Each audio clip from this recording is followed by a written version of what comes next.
dua ta nis me frymëzimin që më dha Dalia e Gramozit këtu, që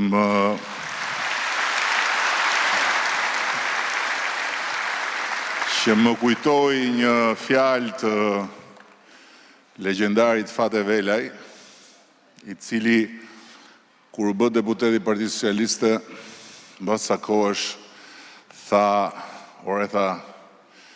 qa misteri është ky, tha, me këtë njeri, tha, 35 vjet, tha, në maj, 35 vjet, tha, fytyrën e ngrysur.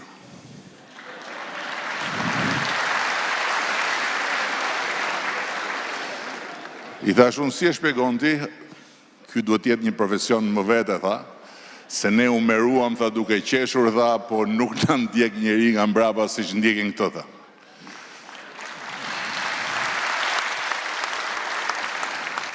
Tani unë mendova që të shtoj edhe më shumë, se nuk është vetëm që është i ngrysur 35 vjet. Po 35 vjet Facebook, jo. Instagram, jo. TikTok, jo e jo. Po që kur ka dalë telefoni celular, asnjë SMS s'ka bërë akoma deri tani që flasim. I punon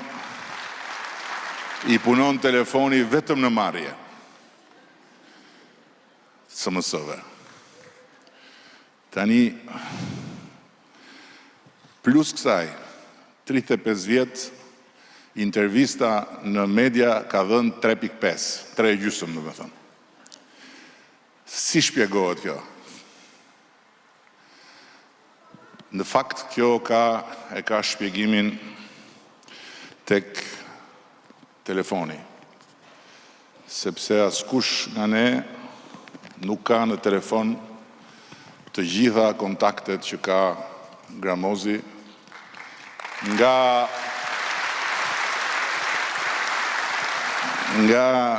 veriu në jug, nga ditët para themelimit, gjatë themelimit, mbas themelimit, dhe askush nga ne nuk e ka arritur dhe nuk e arrin dot atë që Gramozi ka bërë dhe vazhdon të bëjë dhe sot, që jo vetëm i përgjigjet çdo njeriu, jo me SMS, është kuadër i vjetër, thot mos lër gjurmë, po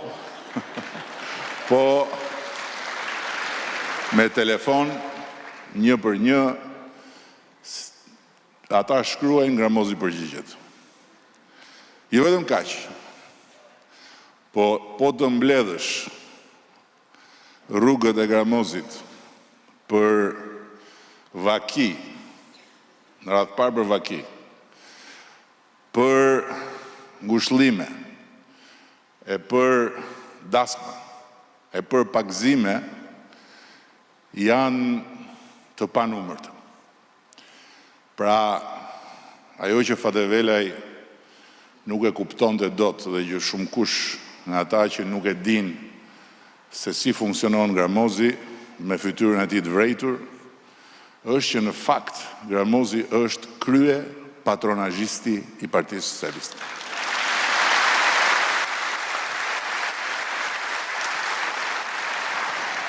Unë e di tani që kjo do ta ngatroj prap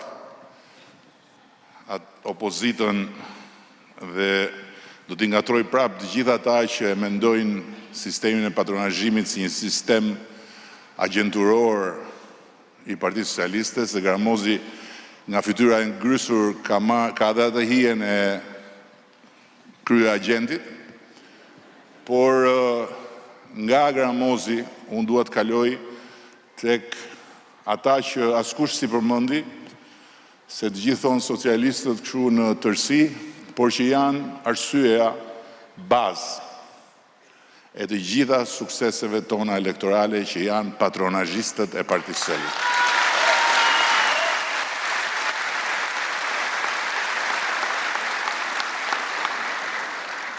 Patronazhistët e Partisë Socialiste janë ata që bëjnë në fakt, e kanë bërë dhe e bëjnë atë që Gramozi bën me të gjithë familjen socialiste. Por e bëjnë me atë numër të vogël njerëzish që kanë në kujdestarinë e tyre. Dhe e kam thënë përpara, e përsëris prapë sot, unë e çmoj punën e të gjithëve, por mbi të gjitha çmoj punën e patronazhistëve.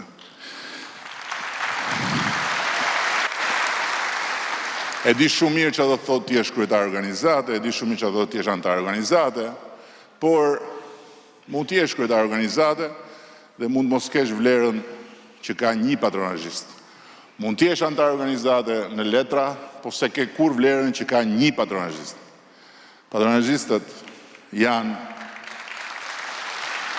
antarët e kësaj familje që me punën e tyre, derë më derë, me kontaktet e tyre, me njerëzit që kanë në patronazh, garantojnë pikërisht atë që Gramozi kërkoi sot nga të gjithë. Mos humni lidhjet me njerëzit.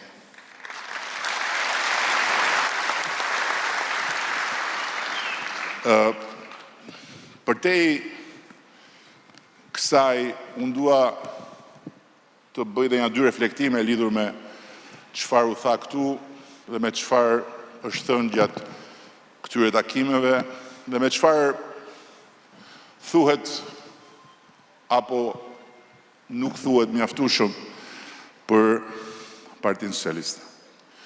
Dhe dua të them që një nga arsyet mbas patronazhistëve që janë krye arsyeja, të paktën të fitoreve që unë kam udhëhequr, një nga arsyet e fitorëve të Partisë Socialiste është aftësia për t'u hapur. Dhe aftësia për t'u hapur buron në kohë është një nga ato shënimet në ADN-n e Partisë Socialiste, qysh nga momenti i lindjes saj. Nga momenti i lindjes saj, kur Partia Socialiste nuk ndroi thjesht emrin. Nuk kishte një ndrim emri. Emri dhe ndrimi i emrit ishte gjëja më e drejtë për drejtë, zyrtare dhe përfaqësuese në sytë të tjerëve. Por ishte me ndrimin e emrit dhe ndrimi i qasjes ndaj vetes, i qasjes ndaj shoqërisë, i qasjes ndaj të shkuarës, i qasjes ndaj historisë dhe ndaj të ardhmes. Dhe këto nuk janë fjalë që tingëllojnë bukur, por këto janë fjalë që tregojnë ç'a ndodhi në atë moment ndarje. Partia Socialiste nuk doli si produkt i një krenarie për atë që linte pas. Partia Socialiste doli si produkt i një reflektimi lidhur me atë që vinte përpara.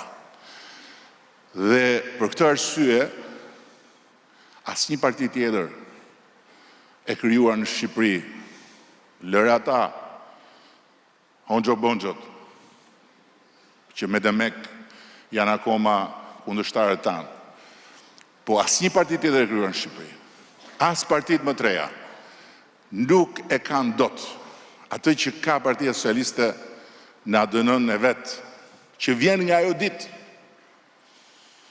nga dita e ndarjes dhe e rilindjes për t'u hapur. Sensin e të parit vetvetes gjithmonë me një ndjenjë përgjegjësie për atë që ndodh, për atë që duhet ndodhi, dhe me një ndjenjë respekti, pavarësisht se në momentet caktuara mund të duket më shumë, mund të duket më pak, ndaj të tjerëve. Diçka tjetër që Partia Socialiste bëri që në ditën e parë dhe që është e shënuar edhe kjo në ADN-n e kësaj familje, është vendosja e një raporti me të shkuarën, që është një raporti më i ekuilibruar me të shkuarën që mund të gjesh edhe sot e gjithë ditën në të gjitha forcat politike, që nga Hoxha-Bonxhot deri tek këta më të rit. Sepse, siç thash, Partia Socialiste nuk lindi si një moment refuzimi për të pranuar se kishte diçka shumë të madhe që nuk shkonte më. Po lindi pikërisht si një moment reflektimi mbi atë gjë shumë të madhe që nuk shkonte më, që krijoi pastaj sensin e përgjegjësisë ndaj vetes dhe ndaj tjerëve për cilin fola, dhe që ndërtoi një raport me të shkuarën ku Partia Socialiste ndau shumë qartë që në fillim dhe pastaj e konsolidoi hap pas hapi diktaturën dhe krimet e të shkuarës me luftën nacionale shqiptare dhe me komunistët si njerëz të ndershëm që i shërbyen një kauze tek e cila besonin, por që nuk u përzihen në ato krime. Dhe këtu lind edhe raporti i drejtë me historinë i Partisë Socialiste. Është vetëm një parti që asnjëherë nuk është lëkundur në antifashizëm dhe madje Partia Socialiste është partia më antikomuniste e Shqipërisë në aspektin ideologjik. Dhe si një parti e të majtës progresiste të qendrës europiane, Partia Socialiste është një parti që është njëkohësisht antifashiste dhe antikomuniste. Është një parti anti-ideologjike që nuk e ka ngatruar asnjëherë, siç thash, njeriu e ndershëm, njeriu e drejtë, njeriu e punës, njeriu e kontributeve, qoftë ai edhe komunist, me diktaturën dhe me ata që mbartën mbi supet e tyre atë përgjegjësi për cilën Partia Socialiste lindi duke u ndarë prej asaj që ata përfaqësonin, dhe nuk ka ngatruar asnjëherë në asnjë moment atë që pasoi pas luftës nacionale shqiptare, me faktin që ata që e vendosën Shqipërinë në anën e drejtë historisë dhe ajo luftë që e vuri Shqipërinë në anën e fitimtarëve, është një luftë që nuk preket, po vetëm respektohet.